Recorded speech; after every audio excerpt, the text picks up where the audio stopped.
Update po tayo sa sitwasyon sa Davao City kasunod ng magnitude 7.5 na lindol sa Davao Oriental. At may ulat on the spot, si Jandy Esteban ng GMA Regional TV.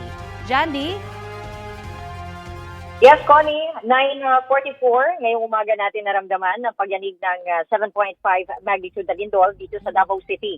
Agad na nagsilabasan ang mga tao mula sa mga gusali matapos ang malakas na lindol. Maihinimatay ng isang worker sa isang condominium dahil sa matinding takot ang mga occupants at staff naman ay agad-agad na lumabas. Ang ilan ay nakapaapang tumakbo habang lumilikas.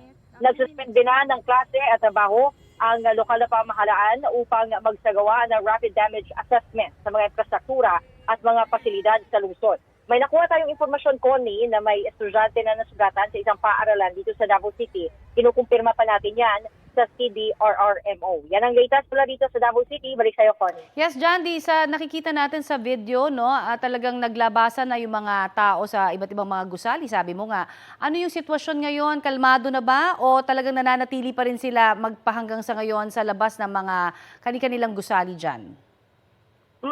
As of this hour, Connie, no, nakikita pa rin natin yung kaba at yung takot mula sa mga tao dito sa Davao City. At dahil nga nagsuspende na ng klase at ng trabaho, medyo naka-experience lang, no, ng moderate to heavy traffic dahil nga nagsiuwian na yung mga empleyado at saka yung mga estudyante. Yung mga nagtatrabaho sa mga BPO companies, yung mga call center agents ay nasa labas pa ng kalsada. Ang iba naman ay dahan-dahan ng umuwi sa kanilang mga bahay. Meron ba tayong napaulat na mga na-damage na mga properties o area kaya dyan? May mga nasaktan ba?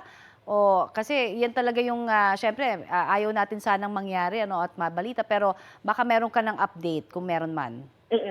Yes, Connie, tinatanong natin yan sa CDRMO. Sa ngayon ay wala pa tayong tugon na natatanggap. At may nakuha tayong informasyon na sa isang college, no, sa isang paaralan dito sa Davao City, sa May Matina, merong mga photos na nagsilabasan ng mga duguan ng mga estudyante. Pero kinukumpirma pa natin yan, Connie, ha? At may informasyon na may mga ilan na nasaktan. Pero sa ngayon, hindi pa natin makuha yung reply from CDRMO kasi busy pa sila sa kanilang mga rapid damage assessment. Makikibalita kami muli sa iyo, Jandy, kung meron ng information about this incident na sinasabing kumakalat dyan, na may mga nasugatan. Maraming salamat ha, Jandy Esteban. At ingat kayo dyan.